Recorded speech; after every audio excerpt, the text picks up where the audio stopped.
Good morning, everyone. Happy Friday, end of the month in August. How are you doing today, Austin? I'm not doing too bad, Andrew. How about yourself? Excellent. All is well. So we're going to do a quick little chat about our Jerome Powell, his to be expected, no surprise there, announcement and talk. If we're going to keep imaginative, fascinating, imaginary narratives going, it might as well be in the stock market and in the business world as well as the social, political world. So we're going to talk a little bit about that. We're going to talk about influencer markets because that's in the news quite a bit. And that's a big, big topic in and of itself. And also, I think you're going to touch on the sports betting thing a little bit. There's a couple different topics. So why don't you jump in and just kind of lead us off? Yeah, I guess we'll touch on that sports betting topic first and foremost because today is officially the first day in Canada where single game sports betting is fully legal, which is going to be a great opportunity. I mean, people will know if they follow along with the show, kind of my personal story with the score, but there are tons of media and gaming companies out there. They're going to make a big push into the Canadian market. Football season's right around the corner, and baseball playoffs will be right around the corner. Before you know it, hockey will be back. So there'll be lots of opportunities for people to get involved in this market. And if it goes any way similar to the way it has in the states that have legalized it over the last 2 years, then you can expect to see major, major growth in this sector.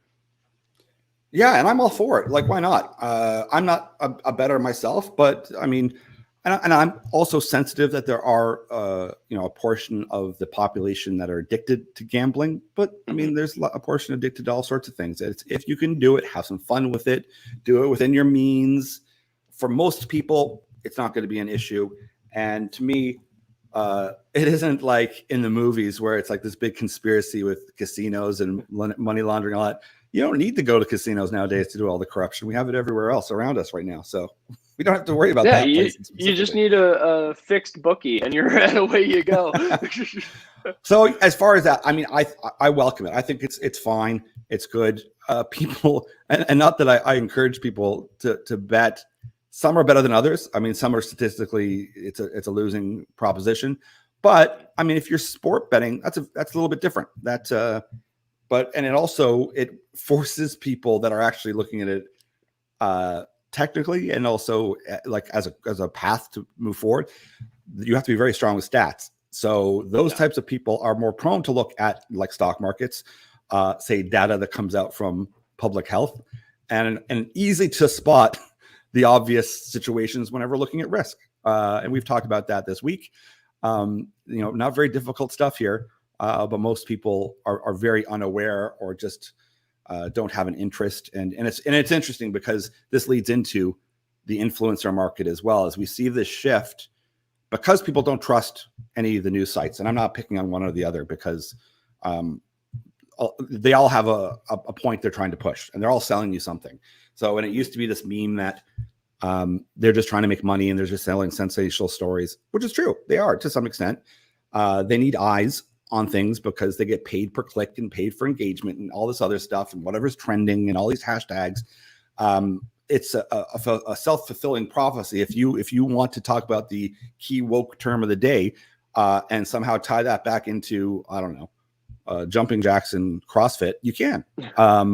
And people utilize that all day long to try to work those algorithms out. But this influencer market has shifted because people don't trust most of these news sources. And if you just want someone reading out opinion pieces, just why not just go to someone who looks more like you or talks more like you? Yeah. It isn't any different than like, what do you call it? Who's our silver fox there on CNBC or CNN? Oh, Anderson Cooper. Anderson Cooper. He's reading someone else's writing off. These are not his. They are his opinions because they hire people specifically that are progressive that have these beliefs. It isn't about like if you watch like the news in the 50s and 60s where they had debate shows and they were respectful. It was chock full of learning. There was actual points and evidence and debates, and it was very interesting. Those days are long gone. Now it's just you just have to find someone that people go, oh, I like that person. They seem awfully nice, and they're saying awfully nice things. Then data doesn't matter anymore, and that's the downside of the influencer market because we see even in the stock market or even especially crypto, there is no end to the channels that one can go to. And, little to no experience, credibility, work, study, anything, experience in any of those markets, but they're all experts. And sometimes they're just funny. Maybe they had a win, maybe they didn't. But that makes it's great because everyone has a chance to build a channel and maybe it morphs into something else in 6 months. But there's so much content out there that the smart people that knew they could reach an audience with MTV and they could influence you by using MTV to influence you at a young age to convince you of certain opinions and certain ideas have targeted this and see the massive impact you can have if you grab what was that guy, the Beast or PewDiePie that have like hundreds of millions of followers. If you can convince them to talk about a political topic or to get behind pro-vax, anti-vax, pro-life, anti-life, whatever side you choose, that has a huge outcome because they can sway votes and they can sway opinion and they can sway markets very effectively and efficiently today. Because once again, we've always known this, it's narrative that rules, not necessarily evidence. And there's no more today seeing that than how we live today is complete denial of actual evidence to just kind of virtue signal. Yeah, but I mean, the article that we have up there actually makes a great point on that as well, saying like, if you're an up and coming, really big influencer in the stock market, you don't go after meme stocks, you don't go after crypto because the majority of your fan base is going to get really pissed off at you. Yeah. If you come out and say, the GME thing was fun, but it's over now. People are gonna be like, "You're the devil. You're a shill now. You work for NBC or whatever." Or same thing if you come out and say, I don't actually love the Bitcoin thing. I think we should be going a different route. You get a similar kind of reaction. So you become tethered to your own narrative in a way, even though it seems like it's this kind of brave new world of marketing and telling stories and stuff like that, which it is, and there's an awesome way to utilize it. You also sort of become, a victim to that same system that you were almost trying to fight against in the beginning, because there's going to be a story that you're going to be hooked in on, and if you change your tune on that narrative, then the mob will start to turn against you as well. Yeah, you could lose your entire audience. I mean, I know people that have had that did very well during the cannabis craze, and they built huge channels. And then when they tried to pivot after that, it became difficult because people started questioning. Well, wait a second, aren't you the cannabis person? Aren't you that? Isn't that just what you're doing? And we're very cognizant over here. And I don't pretend to be an expert in every sector we're in.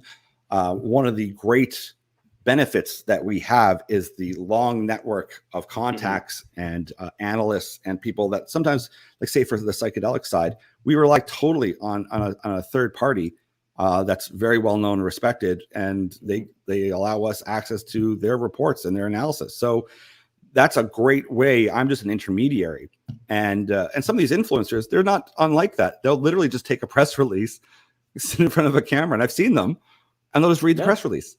And you go, okay, if you can, that's great. If someone's willing to listen and they can carve out 1,000 or 2,000 people and they're picking different news releases to read out, that has an impact because, if you're a journalist, you're getting hundreds of thousands of press releases. You've got to skim through to see what's relevant, what's not, what's good, what's bad. This is where the influencer market's good, is if you have someone who's pretty decent, they can find very beneficial things. And there are some great channels out there that are like, science-based, very educational, very optimistic.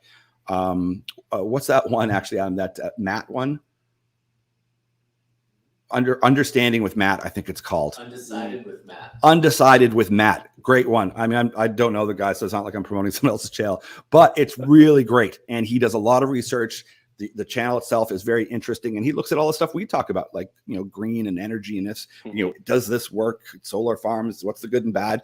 And he's trying not to be biased, but he's trying to be optimistic, and it's really well done. And he's a great example of someone who's out there who's carved out a really interesting niche that's done very well.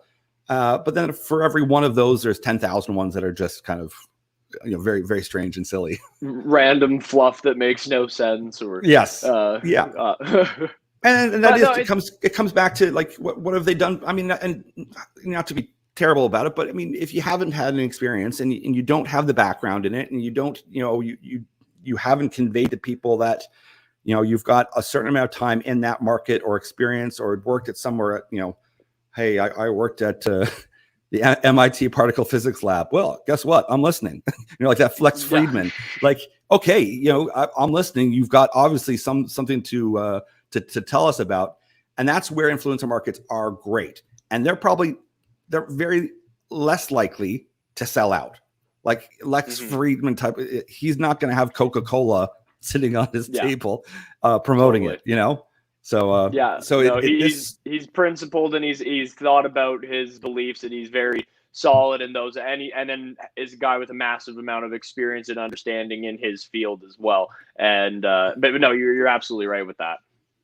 Yeah, and just like good companies attract good employees and boards and management, you see shows like this, they attract really interesting guests. And because he's so well respected, and he's a scientist, and he's done very well, and he's not always right, but he's very, very intelligent, and he's very thoughtful and thought provoking. He attracts guests that go, oh yeah, I would go on that show. And that is good, and people know when they're going and what to expect, and that, I think, is what delineates between what kind of product you're selling as well. And this is where the influencer market is really cool and niche. And marketers, believe me, marketers aren't stupid people. They're big data. They know. You'd be shocked at the level of understanding they have on personality, human behavior. And they see the massive potential in this space. And QU Media is one that's really harnessed this. Yeah. No, they've done a fantastic job. And I know people will be looking at this story, and it's kind of in the same spot that we are, waiting for the big revenue results. But that's coming. That's in the pipeline, that the Q3 earnings report is going to be very solid. They continue to update their revenue guidance on that for their projections of what it's going to look like. I think it's going to be a very, very solid fall for them, because that, and we've talked about this a lot before, about having a solid plan and knowing you've got a management team that's checking the right boxes. We can see that with QEU. They're constantly churning out good news. They're constantly checking the right boxes. They're staying on top of things. They've had the Chatterbox acquisition this summer. They're continuing to set ratings numbers. They're going out and bringing in new influencers into their market to broaden kind of their push and their scope. They're an extremely exciting story that have totally gone in and harnessed the influencer marketing side of the business and made it work for them. Yeah, no, and we talked about this at the start, and I want to just kind of leave off with it too. Is Jerome Powell today? And you see the market up; it's up quite a bit, and he's making the extraordinary claim that they've managed to keep inflation at 2%. It's so absurd to if you believe that, but obviously the market does, and I'm not saying, I mean, he doesn't want to go out and crash the market either. I mean, if they started actually acknowledging the crisis they've created, and once again, I'm not being political. I mean, Trump spent trillions, Biden's spending trillions. Where is this money coming from? Like, where is this big, equalizing thing going to happen? Who's going to pay for that? We've gone past any, once again, there's no evidence, there's no science, there's no data supporting any of this stuff, that you have to just make kind of things up. And we're living in very much the make-believe world right now in every aspect of it. I'll leave that out because we touched on, understanding basic stats, understanding risk. And this is one where you have to be very cognizant of the way these people speak. If I say there's a wearing a bandana helps with keeping ultraviolet rays off of my head, that's true. Now, a doctor would say, no, whoa, that's irresponsible, Andrew. You can't say that, because it's so negligible that it's not doing anything. But I can legally say that. I could say, yeah, if you could use saran wrap as a contraceptive because it can maybe keep back a couple sperm, maybe. So it could have an effect. It can help. Hypothetically, It can help to stop the prevention of birth. Now, Yeah. it's not effective or good or useful. And in fact, 99.9% of the time, it would be completely ineffective. That's what we're looking at today. Yeah, but one time out of 1,000, it's going to work. Yeah, if I tie a piece of cloth around my face for, despite all of the decades and decades of data we have on this, we can then pretend that it's stopping disease. Yeah. Ludicrous. So if you're willing to believe that, you're willing to believe that even when you go to the store, you see prices are up. You can see that the price of gas has gone through the roof. You can see that a lot of commodities have gone through the roof. You can see that real estate has gone through the roof. Taxes are going to come up. We're only sitting at 2% inflation. It's absolutely, it's totally insane. But once again, if some expert comes on TV, they're an influencer, they can convince you of anything. Now, him as an influencer is a much more difficult position to be in because this is supposed to be someone who's credible, who has a ton of experience and a ton of knowledge and once again, it's not like they don't know this, but they can't come on and say, listen, we've really screwed this up. You can find articles where they admit it. You can go through and you can catch interviews where they say, we don't understand how the market's working. We don't understand what's happening right now. So you can find it. But at the same time, people will quickly ignore that 3 months later because he comes on TV and says, oh, we're good. We're at 2%. So fine. If you want to believe it, go for it. Go nuts. The thing about markets is that's what the market is if you believe it, it's true. It's like real estate. People will say it doesn't matter if there's no fundamentals here. It's what someone's willing to pay for it. Exactly. So now that's not supposed to be how an entire country works or how the stock market works because there's a lot of data, but we're ignoring data now. So, and that's the world we live in where we're just for whatever reason, we're ignoring all data and people are being purposely shied away from looking at actual medical journals, actual reports, actual data to then just believe in an influencer. And we're seeing the good and the bad with this influencer thing, I think, wrapping it all up. But this is how change happens. And I'm not the morbidly sad and, distraught future type person, dystopian future. I think that we're going to go through a lot of these ugly changes and a lot of this silliness, in part because a lot of these people have no idea what to do next. The complexity of the problems that we're facing right now is enormous. It's so big and they're just buying time. They just don't know what to do. A lot of them have now staked their entire careers on erroneous information knowingly, and they're either scared if the tables turn, as they should be, and we're living in a very precarious period of time. So to me, the truth always wins out. The data, facts, reasons, it might take 5 years, it might take 2, it might take 10, who knows? But if you're always on the side of truth and not of narrative, then you're going to be safe. No, I think you're absolutely right. I had a great conversation with a friend of mine a couple of days ago where we're very similar kind of, looking at things and saying, okay, it might get interesting for a few years here, but it was kind of a corny thing, but we both kind of agreed that in the end, good does win over evil in these kind of situations. Like you're saying, the truth does win out over narrative at the end of the day. And you start to see that when you have conversations with people. And I encourage this for anyone who kind of gets caught up in the narrative and is feeling like, oh my God, it's me against the world here. Everyone, thinks I'm a terrible person, or I should be scared to go outside right now. I mean, especially if you look at Australia, that place is a dystopian nightmare right now. Yes. But which I'm sure we can jump into that next week. But it's easy to see this and feel overwhelmed by that. Yes. But then if you have conversations with like-minded individuals, and as far as I'm looking at it, rational, intelligent people, you start to realize, okay, no, good and truth is going to win out at the end of whatever period of upheaval that we may be going through. And the world goes through these cycles as well. This is just what happens throughout human history. There are periods of turmoil and struggle, and there are periods of kind of a peace and calm, and we are just happening to live through a very tumultuous event in history. Yes, and this is, and I've been talking about it for years. It's the Great Depression and the Roaring Twenties all rolled into one. It's the Roaring Twenties for some people. I mean, all these guys pushing vaccines that bought Pfizer stock, that bought Moderna, and this is on both sides. So bought Moderna, with the Trump administration, bought Pfizer. They're making hundreds of millions of dollars. The company's making billions upon billions upon billions. And let me just put this out there for context. We've known for decades that a lot of these pharma companies can cure very rare diseases, 0.5%, say. It affects such a small, minute portion of the population, but it's not cost effective. So they won't do it. We've seen these exposés on the W5 or 60 Minutes and whatnot, and people go, oh, the terrible pharmaceutical industry, why would they do this? It's, they could be saving lives. Yeah, that's who you're dealing with.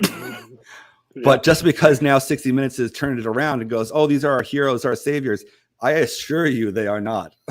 If you wanted to spend any time or effort to look at the players involved in this and their track record, you don't really need to do too much more. So never mind the fact. If you have plans on that being your savior, all the best of luck to you, my friend. If you think that they have your best interest in heart, you have not looked at these companies ever.